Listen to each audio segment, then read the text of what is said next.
computer. Hello, ladies and gentlemen, listening audience, and want to welcome anyone that's listening and tuning into us for the first time, or maybe it's not your first time. Welcome to this particular gathering, this broadcast, this podcast, whatever you want to call it. It's my pleasure to introduce a special guest today. And this is a person that, in the name of Dr. Vaughn Logan. Dr. Val Logan is a person I've met over 25 years ago. I was in a seminar that was extremely powerful. It was personal development oriented. And there were several seminars that were involved. And as you progress to the upper levels, that's when they fly in the big dogs. We used to call them a long time ago. We bring in the big dogs at this time. So he's there, and we wound up encountering each other in a very unique way. And it's had a very, very profound effect on me ever since then. It's affected my life tremendously, as well as my son's life and family members and my mom and wife. And I mean, everybody I come across. I actually concluded that one of the greatest gifts that I could ever offer and suggest and present to anybody in the whole wide world was Dr. Val Logan. I used to think he's the only person in the whole world that can do what he does. And then I finally did realize he showed a few other people his secrets. So I really didn't think no one else could do this. He's got a tremendous heart, a tremendous spirit that's powerful and safe and secure and grounded. And he creates a tremendously safe place to do his work and to facilitate other people's dreams and goals. So I can't even think of how proud and a pleasure that it is for me to introduce to you and present to others Dr. Vaughn Logan. Hello. Thank you, Marcus. I really, I've been holding out on you. I actually know how to walk on water, but I don't share that with many people. It scares them. It's a little frightening when they see that. At first, it scares everybody. No, it does. That's true.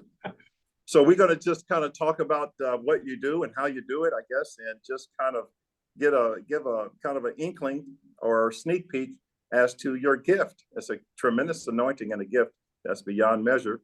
So, and if you want to try to describe how it is, what you do, we're ready to hear. Well, thank you for this opportunity. You, Dave, and Marcus, hey, we go back, that's for sure. Yes. And I'm glad to be here with both of you and with anyone tuning in.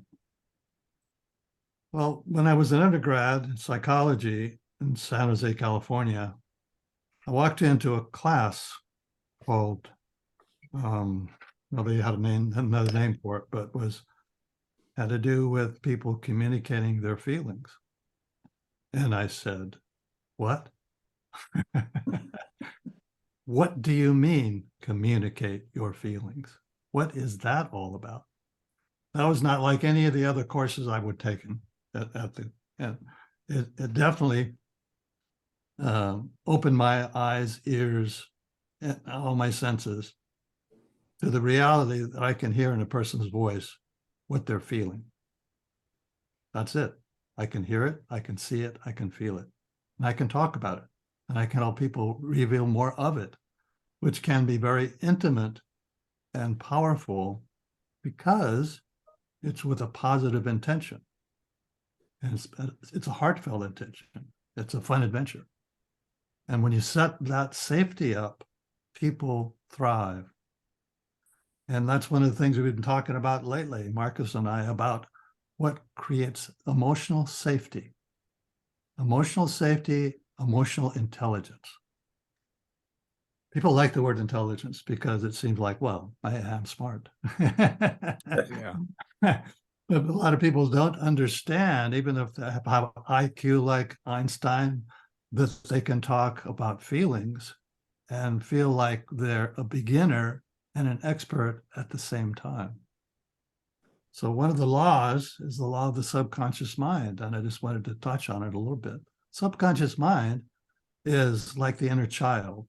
It's a child that learned to survive and thrive in family situations. And a lot of times these programs that are getting in our way come from the childhood experiences. Our parents are not at fault because they were taught by their parents, etc., back all the way from the very beginning. And so basically, we want to reveal that if it's getting in a person's way, his or her way to achieve what they want. And a lot of times people can give you an outline of what it would be to change a belief, a negative fear-based belief.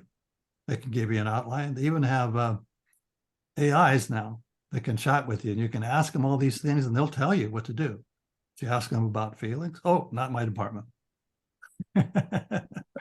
So basically, our mind can be very helpful, but oftentimes our mind believes it knows everything. But when it comes to feelings, the mind does not know. It can only observe and be in tune with. It's like if you're a musician or an artist, you know what I'm talking about. Because when you get an inspiration, it's not about all the technical stuff that you know how to do. Those were practiced along the way. But it's the feeling that you have. It's the emotional, genuine feeling you have, creativity. And when you do that, when you get in that space, that's the zone. That's the zone in basketball. I love basketball. I was never really very good at it. But when I watch it, I pay attention to the energy, because the energy is so cool. Every time somebody gets a shot and makes a three-pointer, it's wonderful. But guess what? In the last Olympics and the ones before that, everybody was a shooter. Everybody could make all those baskets. But guess what they missed out on? Was defense. Yeah. So. Defense won the game. And so once they recognized that they couldn't compete about shooting, they could compete about defense, then they won. Yes. One of the things I loved about that last time was this French guy, because in the finals, the Americans and the French were battling out. And so one of the guys there was the tallest person in the whole area. I think he was about 7'5" or something. I mean, he was just huge. You couldn't defend against him. You couldn't do anything against him. He keep fouling him. So then he'd get shots. But once they realized he wasn't the only person in the game, that other people had to be defended against. And once they did that, they won. Do you think, Doctor, do you think that emotionally we build the need to defend ourselves? And in emotional intelligence, we're so busy defending ourselves that we're not even hearing what someone else is actually saying. Exactly, because that's what we learned as children. If we made a mistake, oftentimes our parents didn't know any better to forgive and help them learn, for example, then we realized it's not safe. And when we feel like something's not safe, we're defending ourselves right away, all of a sudden. I can't tell you how I really feel because you're going to criticize me, or you're going to embarrass me, or you're going to make fun of me, or you're going to do all kinds of these things. So then we internalize that, we shut down, and we do the best we can. And it inhibits creativity when the critic's firing constantly. Absolutely. The critic is in charge, but guess what? The critic is trying to protect us from those experiences in the past and anything in the present that reminds us of those experiences. We get re-triggered. So then we say, oh, it's not safe here, even though it could be safe if we explored it in a different way. It's a coping mechanism. I help people to recognize that they are safe, and they can recognize what's creating them to be unsafe. I can help them resolve that. I can help them dialogue with that part of themselves. So then it's not just a matter of structuring the to-dos, it's a matter of the to-do and the to-feeling. It seems to me that people that are skilled get very practiced at being politicians. So saying what they believe will sound right and not necessarily what they actually feel. Right. Well, because that's what we're taught to do by the left brain. The left brain is agreed upon as that's what the most intelligent thing is our brains, but the left brain. But you talk to a child, the child will tell you, no, it's how I feel. It's what I want. Can you help me with that? You know, some of the things that you've done down through the years just made an extreme impact. But one of the things that I will never forget, and every time I've told this story for 20 some years now, and the short version of it is, there was one of the ladies in one of our seminars, Dr. Logan, that she could never seem to maintain decent relationships with men. Every time they got close, she would sabotage them to the 10th power and couldn't figure out what it is. So she went through our processes that we did, and you've helped facilitate her through multiple different situations from way back in her childhood. And what she came up with and figured out and remembered through some of our techniques, she said when she was an infant, her dad tried to kill her and drown her in the bathtub.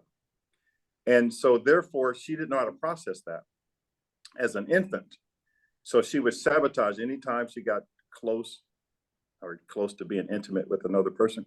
So back then, we didn't have cell phones. So you remember when we take breaks, everybody floods the payphone bank, and they call their family, and they call everybody they can possibly find. I did the same thing. My mother, as you remember, because she dealt with you too, she said, boy, don't you ever call me again for the rest of your life when you go to these seminars.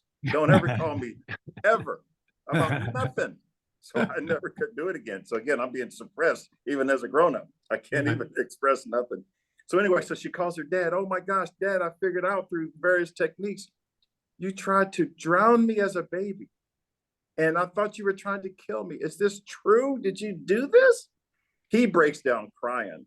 Now she's crying. And she says, oh my gosh, baby girl, as you know, I'm a pharmacist. And you had a temperature of 106 degrees. So I knew the only way to save your life, we don't have time to get in the car and go anywhere.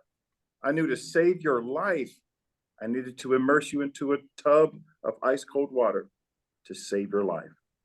I never would have thought that you would have any ramifications or repercussions from that. But that's what I did to save your life. So all these years, she's been self-sabotaging herself from a subconscious program. But because of our trainings and techniques and methods, she now was able to reverse that self-sabotaging program that she's been running. And then from this point on, was able to have normal functional relationships. I've told that story for 20 some years. And for the first 15 to 16 years, I could never share that story without tearing up, because that is a great example of what the kind of work you're doing and how it could help facilitate other people's lives going forward. Doctor, let me ask you this question about that. So what I'm hearing is what we remember may not even be what happened. Yeah. And when we remembered it, and probably every time we remember it, it's even less the way that it happened. Do we live our lives based on things that never happened? Oftentimes. Sometimes a lot of people never get in touch with their real, genuine feelings, and their song is unsung. And a lot of people will die that way. And then maybe come back again, if you look into reincarnation, to re-experience things in different ways so you can grow through these fear-based beliefs. And I have a book I've written about it, and would like to show people how to work within themselves and seek good help from someone who's supportive. As you learned this practice, was it easy to learn? Did it come over time where you got deeper and deeper levels of being able to recognize, as you said, the tone of someone's voice or subtleties that would maybe often be overlooked? Yeah. Yes, all of it. I recognized that I was sensitive, but I didn't realize in the beginning that people could hone their sensitivities and make it a positive experience. I thought that was all negative and fear-based. And I learned to go through all kinds of things to get to a place where I was okay with myself enough to be of support to other people. For example, working with Marcus. We're in Hawaii, and Marcus told his version. But in Hawaii, where we were doing a thing about partners. It says if you have a partner, you choose a partner, and that partner, you make sure each other's on time and getting the most out of. And a lot of times, but partner's very good to have. However, Marcus was on time. His partner wasn't. And he said, well, where's your partners? Well, I'm going to make sure my partner is on time. And the way he said it was menacing. And I jumped right up in the middle of the workshop. It wasn't my turn to do anything, but I interrupted the whole thing from another instructor. And says, and I was looking up at this 6'6" guy, and I was saying, who the hell am I? This guy's going to punch me out. Whatever's going to happen is going to happen. I'm still going to do this. So I told him what I heard. I said, you can keep doing this with yourself, with the world, with other people, and you can be the meanest son of a gun in the valley if you want to be. But when they get out from under you and away from you, they don't want to have anything more to do with you. And do you want to live the world like that? Do you really want to? And he said no. And he was touched because what I was telling him was true. He was open to it. And here I was interfering. I really wasn't interfering. I was supporting the whole thing. And you're welcome, Marcus. And I'm grateful to you for being open and willing. But here's an interesting point. Open and willing. Yes. Not everyone is all the time. Maybe they aren't today. They might be tomorrow. Yeah. Can you recognize when someone's open and willing, or you just kind of put it out there and judge their response? I can hear it. I can feel it. I learned how to hone that with a group that does psychic awareness, but I was already aware that way. So I just learned how to read energy from people, and I could hear them more deeply and see them, see the energy and hear it and feel the feelings. So the psychics call that clairvoyance, clairaudience, clairsentience. But before you developed the use of these feelings, as a younger person, did you go through a period of time where you felt bad or upset, or you wondered why you recognized things that others didn't? Do you recall going through that process? Yeah, I felt really isolated and alone. And then I started doing a technique called rebirthing later on for myself first. And then I realized it's a breathing technique. I realized it could be helpful to other people. And so then I started showing other people how to do this. And then I would do it with them. But as a result, I released a lot of fears and angers and things by doing it for myself with another coach, with a coach to help me do that. It's one of the techniques that I learned that I can also am now a rebirther too. But all these tools and techniques I've learned over the years, since the 60s. The fabulous 60s. And so as we go along, I seem to be getting younger, where other people seem to be getting older. Do you think it's because you're developing a depth of perspective that is making you, I'll use the term, wiser? Yes, absolutely.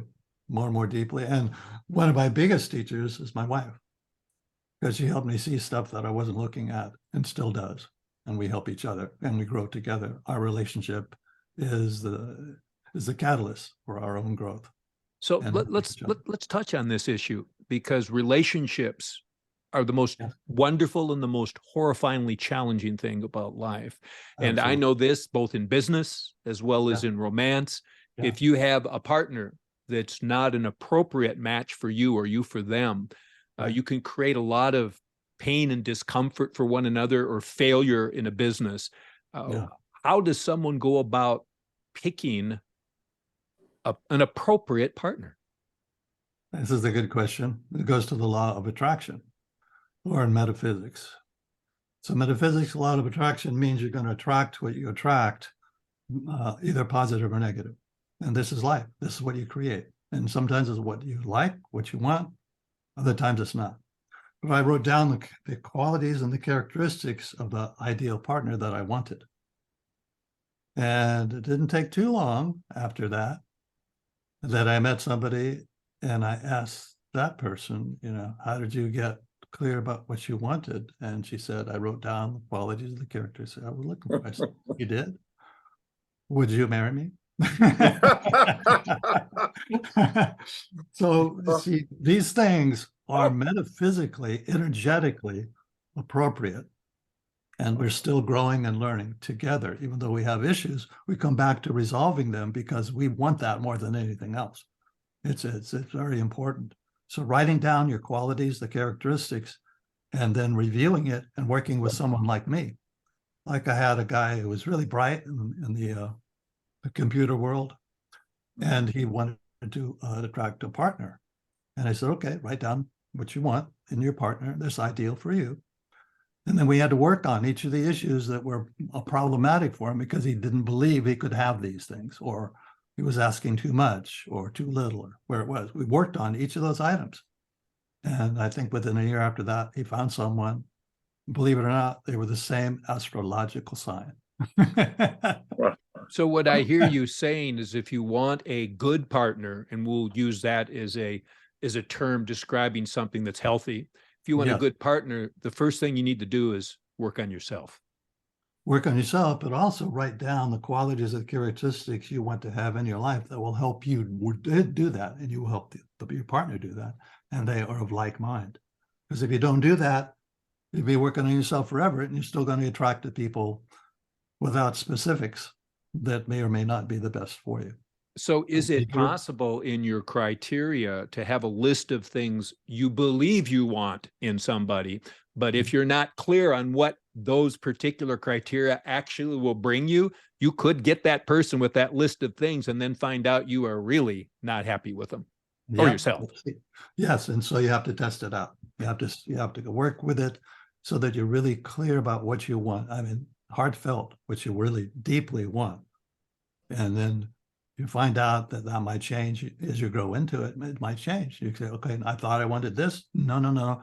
This is more clarity. I want this more deeply. This, the communication, the resolving problems, the problem solving, because that's missing. Then you start to get an idea. Okay, it's not set in stone. It's starting it, developing it, growing into it, working with yourself. It's both. So do you find as someone gets clear that, let's assume their list was relatively accurate for what they actually wanted, do you find that the priorities of that list might change during the understanding process? Yes, because you grow into your own life, and then you discover more deeply. Well, oh, I really thought I wanted someone with blue hair, but it turns out the hair doesn't matter that much. It could be red hair, blonde hair, black hair. Who cares? Then you realize that's not the most important thing. It's how that person talks to me, and how we talk to each other, and how we resolve conflicts, and how we enjoy life together. There's things a lot of people don't recognize. It's because of the critic. We did some work with that, with you, Dave, and with Marcus. The self-critic tells you what you think you're supposed to want. But the critic doesn't know any better because it wasn't taught better. So you have to kind of grow through some of that and get really clear. And so we can give a sample of what we can do about that today. Yeah, and I want to say for our listeners, first time you and I met, we did what we'll call a parts integration, which is when you feel a conflict, the critic could be a part, right? Yes. And that conflict, you have it because you feel conflicted, right? Yes. And if you are feeling willing to allow the integration of what's going on, which at the time you and I talked, I was relatively willing to do so. And we talked, maybe 30 minutes? I don't know. Something like that, 20, 30 Didn't minutes. take long. No. And of course I had an overwhelming emotional response where I had to walk 5 miles after we were done. And so I'm walking down the path sobbing. And I'm wondering, if people are looking at me thinking, who knows what they're thinking. I was too busy sobbing to, I guess, be worried about it. But I went home, and I've had a hyper critic about my guitar playing. I was a professional player, and I never was good enough, ever. Yeah. And I got up the next day, and I played the most beautiful guitar I've ever played in my entire life. I couldn't tell you why it made sense. I didn't have a technical understanding of it. Just every time I moved my hand, what sounded right made me excited, the intervals. In fact, I'll tell you something else. Sometimes I'd move my hand, and I'd hit a note, and I think, oh, I don't like that. So I just change it. That was a bad note. It's like, no, I don't like that. I'm just going to change it. And when I was done, if I had the clarity, I would have turned on a recording so I could have listened back, because I've had the experience in the past of playing in a club environment, someone recording me, and I was so busy working, I wasn't really knowing. And I listened to it back, and I think, is that me? Is that really me? Yeah, it's a deeper part of you. See, in music, you experience the same sort of thing people want when they want to increase their ability to manage money and become wealthier. And when they get into that creative zone, they're playing their own guitar and growing into it. I think it was Marcus. I think you asked me in one of our interviews what I would change in my life. And at that moment, I said I would never have started playing guitar since I felt I never had the natural born gift in that area. But since then, I've changed my mind. The struggle that I've gone through to learn how to play was a necessary part of my evolution. For me, guitar playing was not to be something for which I was gifted in the way that I imagined I wanted to be. But it was the struggling through, even though it wasn't easy for me to grasp what was going on. That was the point. That was the point of it. Mm-hmm. So I take back what I said. I'm glad that I learned. Yes, it's had some challenges. Yeah, see how we learn from our experiences. We open up to deeper levels of ourselves. And that's what we're really after. We want that. Sometimes it's money, sometimes relationships, sometimes both, sometimes different skills. It's all a part of what our soul is telling us and what we want to develop. So you probably recognize this in people. I thought I knew what I wanted, and I've gotten most of the things I thought I wanted to find out I didn't really want them, or more correctly, they didn't give me what I thought they would. That's probably the more correct way to interpret it. Yeah. So then you grow in learning, and so your list of qualities and characteristics would change accordingly. That's how it happened. That's a perfect example right there. So Marcus, we talked about giving a sample for people. Would you want to be open to that on this call? Sure. I'm fine. No problem. Okay. We worked with you, Dave, yes, not too long ago here. And Marcus and I have been together for a while in terms of friendship, in terms of issues and when you support people and get into that mode.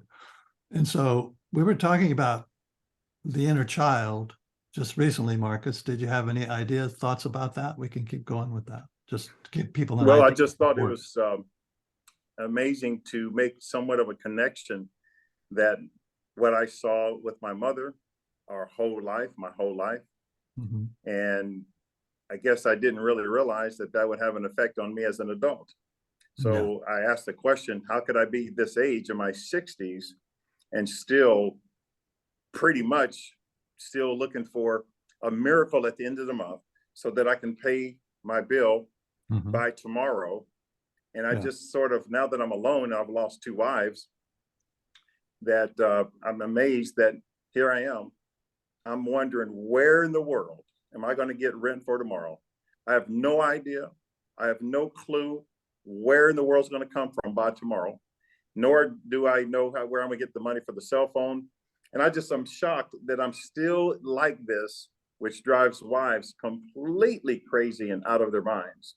Okay. So that's why I said I wanted to talk about it, because I've never asked about this. I'm always talking about the rage and the other inner dysfunctions, but I never talked about why am I seem to always be broke my whole life. Well, let's keep going with that. So right now, how are you feeling as you just said that right now?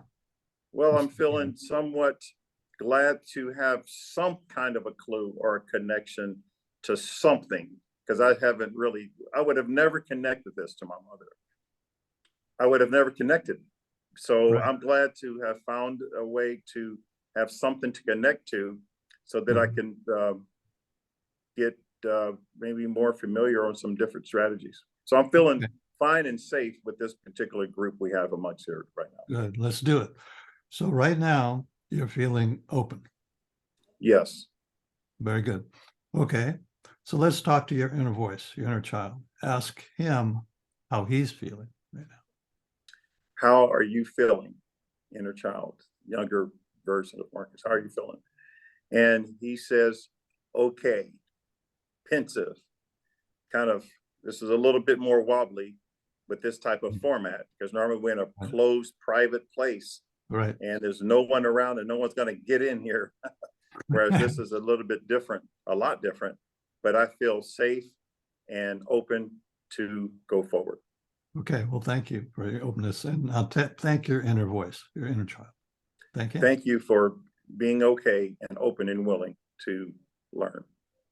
To tell him we're going to create safety. So we're going to create safety. So you're not going to be judged. So you're not going to be judged. Now, what does he say? Okay, we'll see. No, now, did you hear it in his voice? He's not so sure. He's still going to protect himself. So ask him, what are you protecting yourself from? What are you protecting yourself from? And he says, wondering what's going to happen next, or what type of judgment might come from this. Right. So ask him, so you're still, let us say, preparing yourself to be criticized or judged. So you're still preparing yourself to be criticized or judged. Ask him if that's right. Well, is that true? And he says, maybe, kind of, sort of, not all the way. Right. Good. Okay. So ask him, do you know where you learned to protect yourself? Ask him. And it may come up, the answer may come up before he even talks. Yeah. Yeah. Do you know where you learned to protect yourself? And he says, of course, you know I do. Why are you asking me a stupid question like that? Tell me, we want to keep going with this. So ask him, where did you learn? We want to keep going with this. So where did you learn this from? He says, he's talking back to me. You already know where.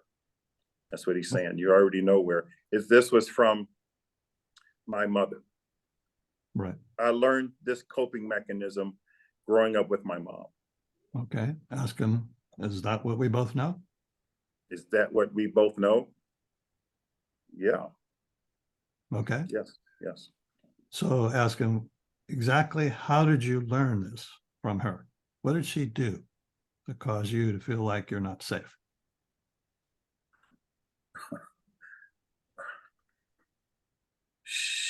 She was hysterical most of the time and would flare off and fly off at any moment, at any given second, with just a violent charade of cursing and fighting and throwing stuff and brooms and shoes and extension cords, and just would just flare off at any minute, at any moment.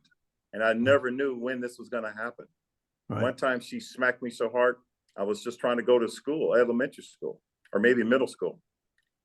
And it was just out of the blue. I said, why did you do that? She said, because of some shit you're probably going to do later today. Right. Mom, oh my God, you're hitting me in advance before. Right. Yes, boy. Okay, good. So good, thanks. That is very good right there. Ask your inner self, isn't that what you're protecting yourself from? Isn't that what you're protecting yourself from? He says, yeah. Yeah. Tell him that's perfectly understandable. That's perfectly understandable. The only problem with that is she's not still doing that. The only problem is she's not still trying. She's not still doing that. And what does he say? Okay, whatever. Tell him, no. This means that what you're trying to protect me is not appropriate for today. This means that where you're trying to protect me is not appropriate for today. And ask him, how does it feel to know that? How does it feel to know that? He says, okay, all right. Now he sounds like he's more open. Yes. Tell him, it sounds like you're more open now. It sounds like you're more open now. And tell him, maybe we can work together to create more safety than we ever had. Maybe we can work together to create more safety than we've ever had. What does he say? All right. Okay. He sounds like he's on your side more now. Do you feel it? Yes, I feel he's on my side a little bit more. Yes, it's a little bit closer. Yes. Good. Tell him we don't really talk this way very often, do we? We don't usually talk this way very often, do we? He says, that's extremely true. Hardly ever. Or yeah. Today is one of the days. Today is one of these days. Yes. He said, okay, all right. Okay, so ask him, do you notice we're not criticizing you? Do you notice that we're not criticizing you? He says, yes, I noticed that. And ask him, how does it feel? And how does that feel? He says, okay. Ask him, does it feel unusual? Does it feel unusual? Yes, very. Uh-huh. And unfamiliar. Unusual and unfamiliar. Yes. So ask him, do you think it might be a good idea to get used to that feeling? Do you think it might be a good idea to get used to that feeling? Well, it hasn't exactly served me that well so far. Right on. Tell him yes. There are things that we have learned that have not been so fearful. Yes, we have learned that we don't have to be so fearful. There are some things that we know how to do that are safe because we learned them. There are some things that we've learned how to do because they are safe and we've learned them. We learned how to fly a helicopter, for example. We learned how to fly a helicopter, for an example. And ask him, how do you feel about that? How do you feel about that? He says, like a superhero. Tell him, yeah, I want us to work together like two superheroes.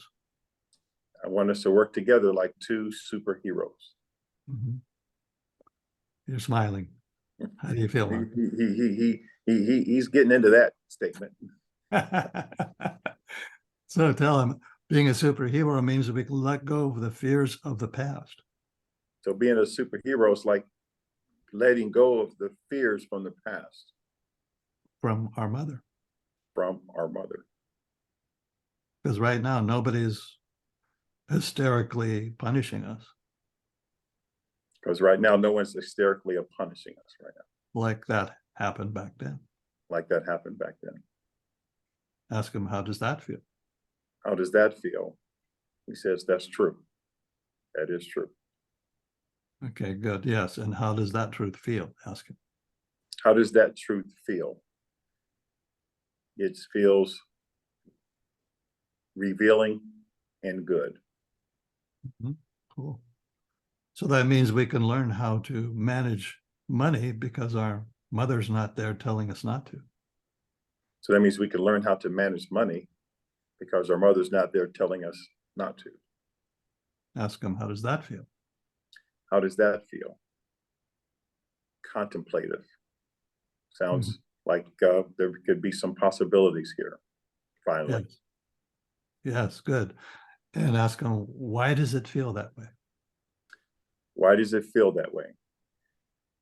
Well, it feels that way because there's been such a long time, all these years, where I'm still seem to have incredible challenges with money. Right. So that's why it feels that way, because 60 plus years of this. Yeah, God, ask them, wouldn't it be time to change that if we knew how to? Wouldn't it be time to change that if we knew how to? Yeah. Oh, yeah. Oh, yeah. And to create safety while we're doing it. And to create safety while we're doing it. So ask them, are you up for that? Are you up for that? Yes. Yeah, we have to keep talking to each other. We have to keep talking to each other. And ask each other how we're feeling along the way. And ask each other how we're feeling along the way. And that means it's not going to be like what we experience with our mother. And that means it's not going to be like what we experienced with our mother. And we don't have to beat up on ourselves because of the past. And we don't have to beat up ourselves because of the issues from the past. Right. And how to ask them, how do you feel as we're doing this right now? How do you feel as we're doing this right now? Still open and okay. Good. So ask him, what can we do right now that can help you a little bit more? What can we do right now to help you a little bit more? He says, remain open, feel safe, and feel prepared for an expanded awareness of what's really going on. So we can maybe uproot some things and have a different plan, a different approach to things. Yeah. So right now, how are you feeling about this whole process that we've been talking to each other? How do you feel about this whole process, since we've been talking to each other? Feels okay. Is the best word you can come up with is okay. So it sounds like this is unusual for you. Very unusual. So this sounds like it's very unusual for you, very unusual. Yes, it is. We've never talked about this. Okay. So one more thing, ask him. Tell me exactly what makes this different, the way we're talking. Tell me one thing that makes this difficult, the way we're talking right now. Makes it different. It makes it different, the way we're talking right now. We're not talking at all about any kind of finances or strategy or a plan or a budget or anything that's just commonsensical in some cases. Or, that's never been done. It's never been done. I've never seen a man write a check. So I didn't handle the bills. And so I continued to carry that on with both wives. And they were okay at first, but after a while, they resented that that's what they're doing and I'm not. Right. Well, it was completely fine with me because that's all I've ever seen was a woman, my mother, writing checks. I've never seen a man do that. So that's kind of interesting to have never seen or heard. Boy, do you think money grows on trees? It was just an incredible lack orientation. And I would call it a poverty mentality growing up. And a lot of that dysfunctional types of thought processes have carried into adulthood. And it's cost me greatly. Right. So tell him, so let's imagine writing a check. Okay. Well, yeah, let's imagine writing a check. I write them now because I have to. I know. But tell him. But yeah, let's imagine writing a check. Now, what does he say? Oh, okay. Yeah, I can imagine that. We've done it now. We've done it this week. No, just kidding. We've done it before. We've done it before Right. Down through the years. So tell him this is an example of not being afraid to have money, manage money, and write checks. And we never learned that in childhood. So this is an example of how to write checks, manage money, and we just never learned that growing up during my youth. Ask him, so now that we're talking about it, and now that we're doing more of it, ask him, how does it feel? Now that we're talking about it, and now that we're doing more of it, how does that feel? It feels okay. It feels okay. It's no problem. So that means it's okay to make money and manage money. So that means it's okay to make money and manage money. Ask him, is that right? Is that right? What does he say? He says, maybe kind of, sort of, making it on a regular basis, it seems to have been a challenge for forever. Yeah, in the past it has been. Ask him, how does it feel right now? Yeah, how does it feel right now? Kind of wobbly, just because of the current state of affairs, the current bank account balances, the current obligations that are pressing. So it feels a little wobbly right now. Still wondering, where's this going to come from? What do I have to do? What? Okay, so tell him, right in this moment, it's not what you have to do. Right in this moment, it's not what you have to do. It's what we want to do. It's what we want to do. Ask him, how does that feel? How does that feel? He says, okay. So tell him we're going to talk more about this as we learn how to manage money in a very healthy way. So we're going to learn a lot more about this as we learn how to manage money in a very healthy way. And that's new. And that's new. It's not because we have to. It's not because, okay. It's not because we have to. It's because deep down, it's what we really want to be able to do. Because deep down is what we want to be able to do. Ask him, is that true? Is that true? The answer is yes. Good. So we can forget about our mother. So we can forget about our mother. And live a different kind of life. And live a different kind of life. And ask him, how do you feel about that? How do you feel about that?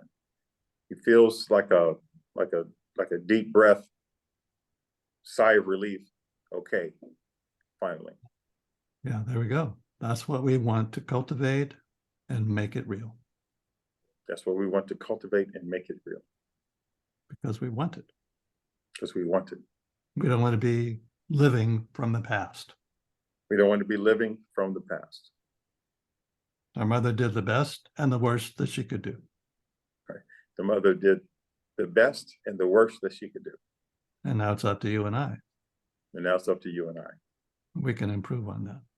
We can improve upon that. What does he say? He says, wow, what a relief. Cool. Tell him thank you for being open. And tell him, you may not know it yet, but you're my best friend. You may not know it yet, but you're my best friend. What does he say? Whatever. Whatever, bro. Tell him, I know this. Tell him, I know it's vulnerable for you. I know it's vulnerable for you. For me to really care about you and welcome you. For me to really care about you and welcome you. And that's why you said whatever, because it's vulnerable, isn't it? And that's why you said whatever, because it's vulnerable, isn't it? He said, yeah. That's true. That's true. I confess. And ask him, it didn't hurt, did it? It didn't hurt, did it? No, it did not. Not one bit. Just uncomfortable, but not painful. Just uncomfortable, but not painful. Cool. Thanks, Marcus. All right, sir. Yeah, thank you very much, Marcus and Doctor. I know that there are people that will see this and it will change their lives. So you being willing to be vulnerable and share this with our audience, Marcus, my hat's off to you. It takes courage. It takes great courage. Absolutely. We're coming to the end of our show, so I'd like to do a couple of things. I'd like to make sure that anyone that views this can have an opportunity, should they decide they're interested in reaching out to the doctor. Doctor, how can someone reach you to discuss what you might do to help them? Oh, yeah. Message phone would be 707-681-9707. Mm-hmm. And my email address is val@fulfillingrelationships.com. Mm-hmm. My website is www.fulfillingrelationships.com. And if you decide you'd like to have a sample, like we did with Marcus, but individually customized for you personally, just give me a call. We can set that up. And if you want to go further and you really want to get into it, we'll talk about that too. But first of all, you'll get a personal sample. I can say personally, what you just saw here, which seems amazing. I think you as a external viewer, you could say, how could it be this simple to get down to a core issue and resolve it? It can be. It doesn't have to be hard. Some people may choose to make it hard, like I've done with other things in my life, but it doesn't have to be, does it? It doesn't when you have the right skill and the openness, and also you're willing to pay for that kind of service because it's important to you. Yeah. And you have the money to go with that. And so the idea is to give yourself that permission and create that safety. And then we can have a heartfelt, fun adventure. And I'm looking forward to hearing from you. And this is what I do. It took me a number of years to become an overnight success. It is that way, isn't it? Say that phone number again. Say the number again. Oh, yeah, 707-681-9707. That's my message phone. And of course, if we set something up, we can do it by phone or can do it by Zoom, do it by Skype. But usually it's easier for us to do it by phone. I don't have to see you because I can hear in your voice what's stuck and how to help you with that. And then we can set up a cell phone session to go deeper. But the message phone lets me know, and I can get back with you. And leave me your phone number or your email address or both. Well, Doctor, I thank you so very much to open and willingly share yourself with our audience. Marcus, I thank you once again for the courage and the willingness to have worked through this in front of our audience, not only for your benefit, but for the genuine interest, because I know you, in wanting to help other people. In fact, I think the thing the three of us share in common is we all have an interest in helping other people. That is a driving force for all three of us. Ourselves and each other. Yeah. Both. Yeah.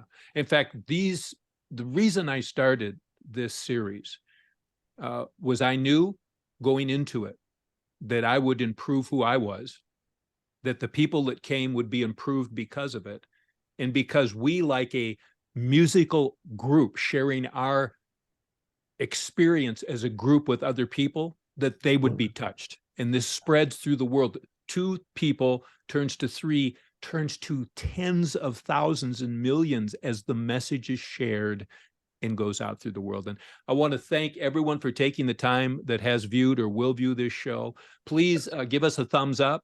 Please hit the bell and hit all so that you'll be notified every time a show comes out. If you or someone you know would be a good guest for the show, please let us know.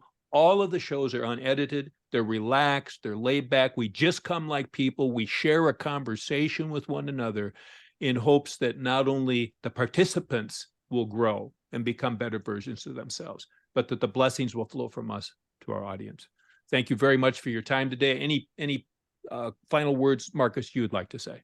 Oh, just simply that if somebody wants to reach us to be a guest or wants to reach us, I can.